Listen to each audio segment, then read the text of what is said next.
Salut à toi, j'espère que tu vas bien, c'est Marc. Et ce soir, on se retrouve dans une vidéo où je vais te parler du métabolisme. Le métabolisme qui est donc à la base de la vie de manière générale, puisqu'il me permet de respirer, de parler, et il te permet de t'entraîner. Sans ce processus, nous cessons donc rapidement de vivre. Ton corps, ton physique, tu te les construis bien évidemment par tes actions passées. Tu es peut-être un grand sportif, ou tu as peut-être été aussi un gros mangeur, et peu importe, ton corps, tu te l'es façonné et le responsable dans tout ça, ce qui t'a créé, c'est le métabolisme. Ok. Le métabolisme, qu'est-ce que c'est? C'est l'ensemble des réactions de synthèse et de dégradation au niveau cellulaire. Prenons le cas d'une voiture pour illustrer mes propos. Donc, une voiture, caractéristiquement, on va vraiment synthétiser, elle a besoin d'essence, d'un moteur et d'un pot d'échappement. L'essence vient être utilisée par le moteur pour produire une action mécanique afin d'avancer.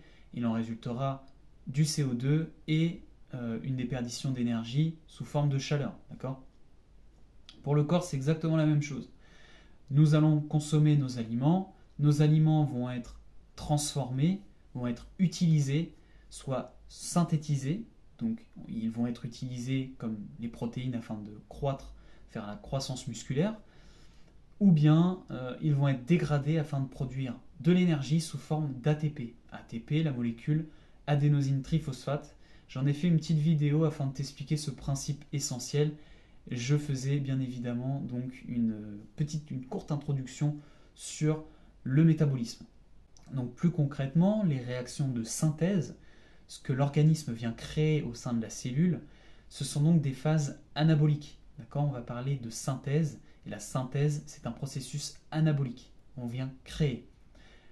Le processus de dégradation s'appelle donc catabolique, c'est le catabolisme, tout simplement. On vient casser la molécule pour produire quelque chose, pour produire de l'ATP, mais on vient la dégrader.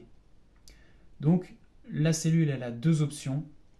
Soit elle va utiliser le glucide, le lipide ou le protide à des fins énergétiques, donc dans ce cas-là, elle va dégrader pour pouvoir produire de l'énergie, soit elle va utiliser le glucide, le lipide ou le protide afin de construire quelque chose.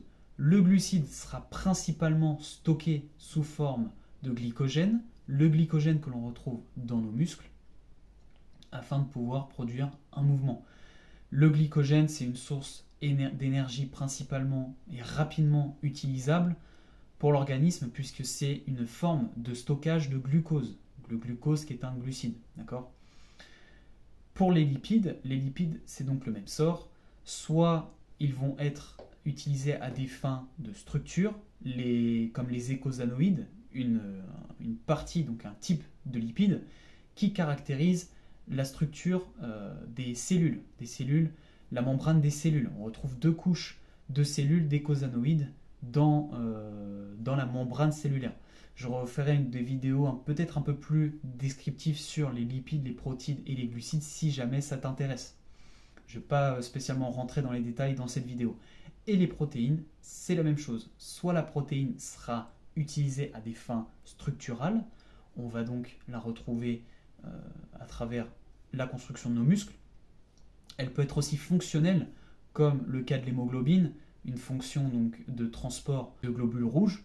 Elle peut être aussi dégradée afin de produire de l'énergie, tout simplement. J'en ai fini avec cette vidéo.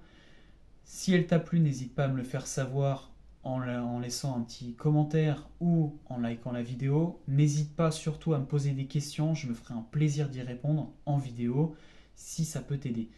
En tout cas, je te dis prends soin de toi et on se dit à la prochaine.